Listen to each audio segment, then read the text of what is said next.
भगवद गीता अध्याय 1। कुरुक्षेत्र के युद्ध स्थल में सैन्य निरीक्षण।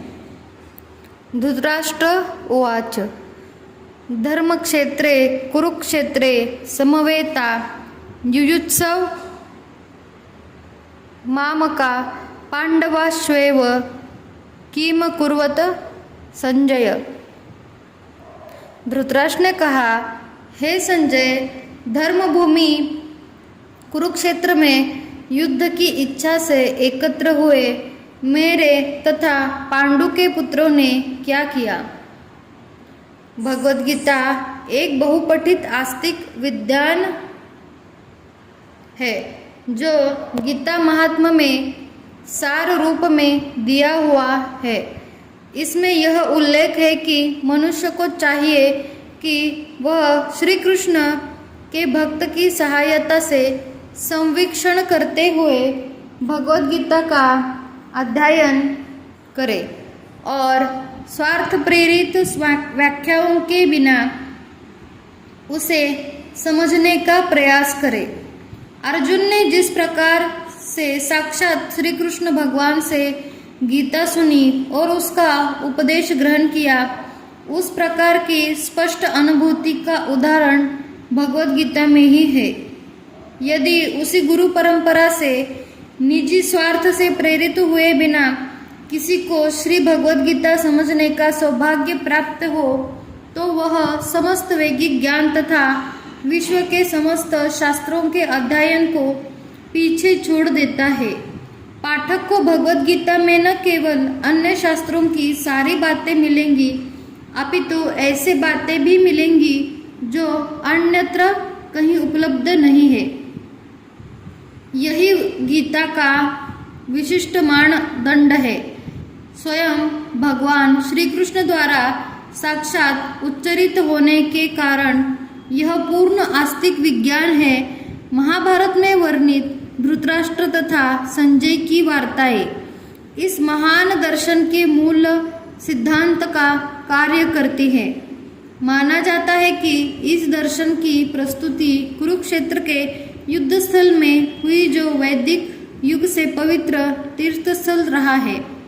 इसका प्रवचन भगवान द्वारा मानव जाति के पथ प्रदर्शन हेतु तब किया गया है जब वे इस लोक में स्वयं उपस्थित थे। धर्मक्षेत्र शब्द सार्थक है क्योंकि कुरुक्षेत्र के युद्ध स्थल में अर्जुन के पक्ष में श्री भगवान स्वयं उपस्थित थे। कौरवों का पिता धृतराष्ट्र ने अपने पुत्रों की विजय की संभावना के विषय में अत्यधिक संदिग्ध तथा अंततः इसी संदेह के कारण उसने अपने सचिव से पूछा।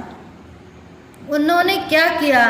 वह आश्वस्त था कि उसके पुत्र तथा उसके बेटे छोटे भाई पांडु के पुत्र कुरुक्षेत्र की युद्ध भूमि में निर्णयात्मक संग्राम के लिए एकत्र हुए हैं। फिर भी जिसकी उसकी जिज्ञासा सार्थक है। वह नहीं चाहता था कि भाइयों में कोई समझौता हो, अतः वह युद्ध भूमि में अपने पुत्रों की नियति, भाग्य, भावी के विषय में आश्वस्त होना चाह रहा था। चूंकि इस युद्ध को कुरुक्षेत्र में लड़ा जाना था जिसका उल्लेख वेदों में स्वर्ग के निवासियों के लिए तीर्थ स्थल के रूप में हुआ है, अंततः धृतराष्ट्र अत्यंत भयभीत था कि इस पवित्र स्थल का युद्ध के परिणाम पर न जाने कैसा प्रभाव पड़े।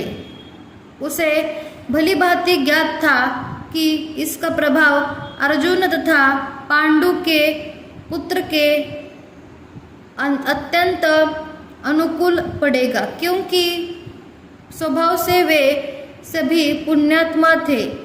संजय श्री व्यास का शिष्य था। अंततः उनकी कृपा से संजय धृतराष्ट्र के कक्ष में बैठे बैठे कुरुक्षेत्र के युद्ध स्थल का दर्शन कर सकते थे। इसीलिए धृतराष्ट्र ने उससे युद्ध स्थल की स्थिति के विषय में पूछा। पांडव तथा धृतराष्ट्र के पुत्र दोनों ही एक वंश में संबंधित हैं, किंतु यहाँ पर धृतराष्ट्र के वाक्य से उसके मनोभाव प्रकट होते हैं। उसे जानबूझकर अपने पुत्रों को कुरु कहा और पांडव पुत्रों को वंश के उत्तराधिकारी से विलग कर दिया। इस तरह पांडु के पुत्रों अर्थात अपने भतीजों के साथ धृतराष्ट्र की विशिष्ट मनस्थिति समझी जा सकती है। जिस प्रकार धान के खेत से अवांछित पौधों को उखाड़ दिया जाता है, उसी प्रकार इस कथा के आरंभ से ही आशा की जा सकती है। जहाँ अधर्म के पिता श्री कृष्ण उपस्थित हो, वहाँ कुरुक्षेत्री रूपी खेत में दुर्योधन आदि धृतराष्ट्र के पुत्र रूपी अवांछित पौधों को समूल नष्ट करके युधिष्ठिर आदि नितांत धार्मिक पुरुषों की स्थापना की जाएगी। यहाँ धर्म क्षेत्रे तथा कुरुक्षेत्रे शब्दों की उनकी ऐतिहासिक तथा वैदिक महत्ता के अतिरिक्त यही सार्थकता है। तो आज हमने भगवद गीता का पहला श्लोक का वर्णन किया है। पहला श्लोक का हमने आज पठन किया है। तो किसी को अगर अच्छा लगे तो प्लीज़ सब्सक्राइब करें। चलिए मिलते हैं नेक्स्ट श्लोक में। हरे कृष्ण।